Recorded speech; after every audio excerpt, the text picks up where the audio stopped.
سنت نے یہاں چند ہی ہمیں احتیاط ارشاد فرمائی ہے. بقیہ کے لیے بہار شریعت 15ویں حصے کا مطالعہ کرنے کے متعلق فرمایا ہے. تو آپ نے جو چند مدنی پھول ہمیں عطا کیے ہیں، ان میں جانور خوب دیکھ بھال کر لیں، کیونکہ آج کل یہاں دیکھا گیا ہے کافی جانور کان کٹے ہوتے ہیں. اگر تیاہی سے زیادہ کان کٹا ہوا ہوگا تو قربانی سرے سے ہوگی ہی نہیں، اور اگر تیاہی یا اس سے کم کٹا ہوا ہو، کان چیرا ہوا ہو یا اس میں سوراخ ہو، اسی طرح کوئی معمولی عیب ہو، تو ایسے جانور کی قربانی تو ہو جائے گی مگر مکروہ ہے. تو اس کی مزید تفصیلات کے لیے امیر سنت کا رسالہ ابلغ گھوڑے سوار، اس کا مطالعہ کر لیجئے. یہ مخطوط المدینہ سے ہدیۃً مل جائے گا. آپ کو دعوت اسلامی کی ویب سائٹ پر بھی اس کا مطالعہ کر سکتے ہیں. یہ پچھلے دنوں امیر سنت کا بیان مدنی چینل پر بھی دکھایا گیا تھا.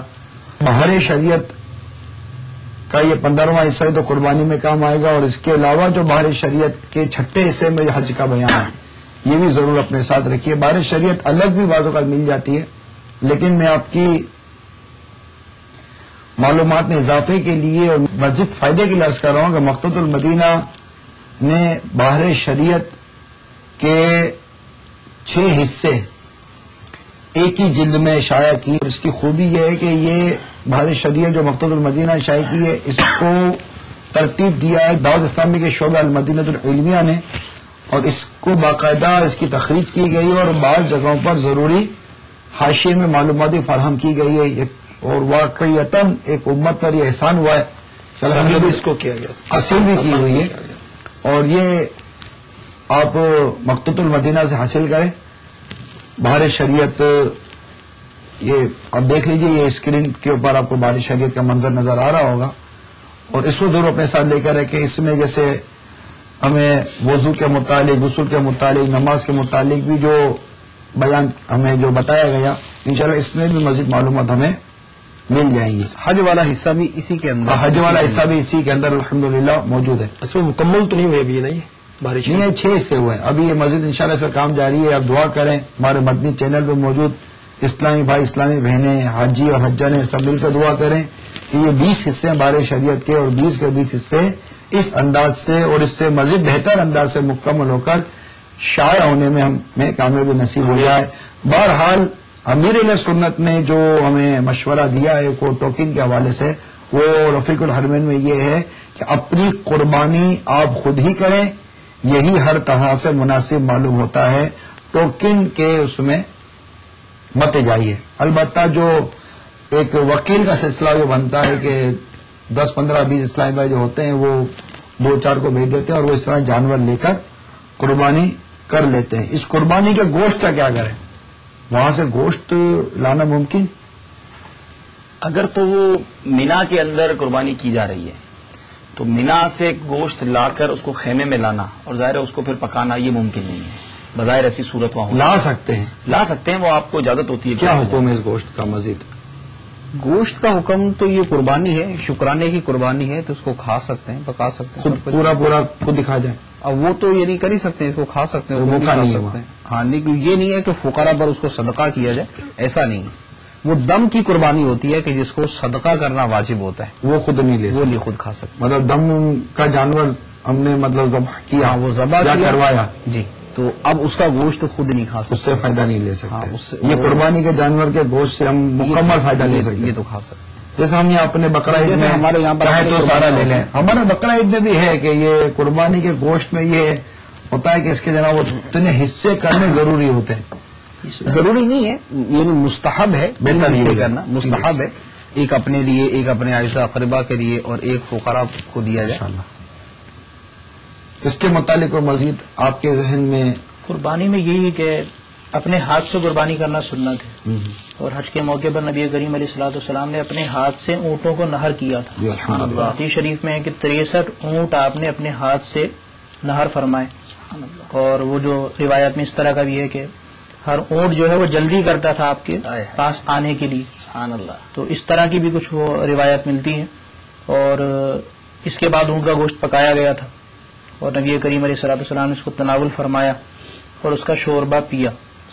ہر ایک کی آرزو ہے پہلے مجھ کو ذبح فرمائے، ہر ایک کی آرزو ہے پہلے مجھ کو ذبح فرمائے، تماشا کر رہے ہیں مرنے والے عید قربان میں، تماشا کر رہے ہیں مرنے والے عید قربان میں۔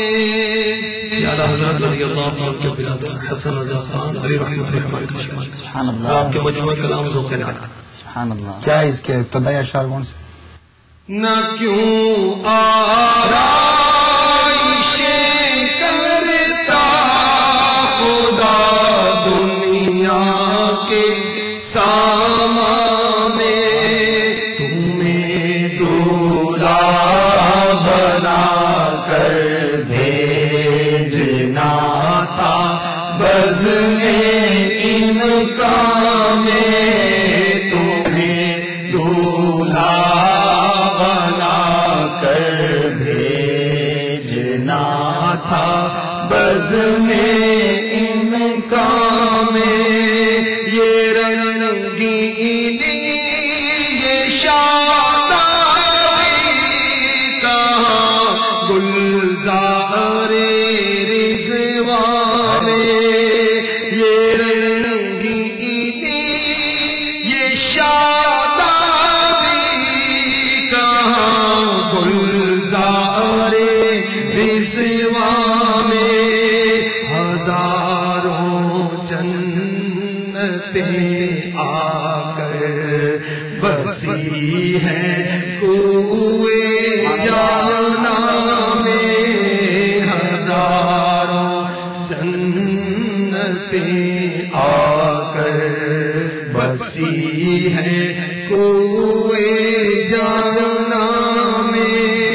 عجب انداز سے محبوب حق نے جلوہ فرمایا، عجب انداز سے محبوب حق نے جلوہ فرمایا، سرور آنکھوں میں آیا جان دل میں نور ایمان میں، سرور آنکھوں میں آیا جان دل میں نور ایمان میں، نہ کیوں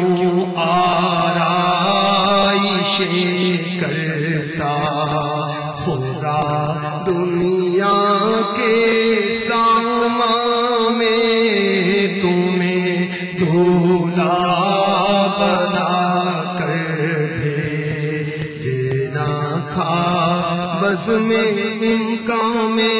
صلو علی الحبیب صلی اللہ تعالی علی۔ ہمارے شیخ طریقت امیل سنت نے رفیق الحرمین میں الحمدللہ یہ مدنی پھول ہمیں عطا کیا ہے۔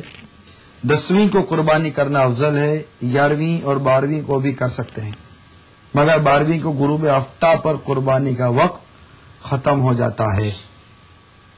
کسی نے 12ویں تک نہیں کی غروب آفتاب تک، اب کیا کریں؟ اب اس پر دم لازم آئے گا، اور وہ حج تمتع والے پر 1 اور حج قران والے پر 2 دم لازم آئیں گے۔ دم لازم آئیں گے۔ اس کے بعد کیا ہے؟ قربانی کرنے کے بعد حلق کروانا ہے۔ تو حلق کروانے میں یہ ہے کہ مرد حلق کروائیں گے، اور مردوں کو تقصیر کی بھی اجازت ہے، اور عورتیں متعین طور پر تقصیر ہی کریں گی۔ اور تقصیر یہ ہے کہ سر کے بالوں کا جو چوتھائی حصہ ہے تو وہ 1 پورے کے برابر کاٹ لیا جائے۔ اس کی وضاحت ہم نے اپنے پہلے یا دوسرے سلسلے میں کی تھی، حلق اور تقصیر کا بیان الحمدللہ آپ نے بڑی صراحت کے ساتھ اس وقت بھی ارشاد فرمایا تھا۔ تو اب حلق و تقصیر ہے. یہ قربان گاہ سے جب ہم باہر نکلتے اس وقت بیٹھے ہوتے ہیں کافی لوگ جی حلق و تقصیر کے لیے، تو ان کے پاس بھی مینا میں باقاعدہ ایک مقام ہے جہاں پر باربر بھی لکھا ہوا ہوتا ہے، حجام اردو میں بھی لکھا ہوا ہوتا ہے، سالون بھی لکھا ہوا ہوتا ہے. وہاں وہ لوگ بیٹھے ہوتے ہیں اور وہ حجامت کر رہے ہوتے ہیں اور حلق کر دیتے ہیں. اس کی رقم لی جاتی ہے اور حلق کروایا جاتا ہے. حلق کرتے وقت بھی امیر اہل سنت نے کچھ سنت اور آداب بیان فرمائے کہ اس وقت کیا طریقہ کار ہونا چاہیے. آپ نے تحریر فرمایا ہے اور کہ حلق یا تقصیر کرواتے وقت قبلہ رو بیٹھنا اور سیدھی جانے سے شروع کرنا سنت ہے. دوران حلق یا تقصیر اس طرح تکبیر پڑھتے رہیے.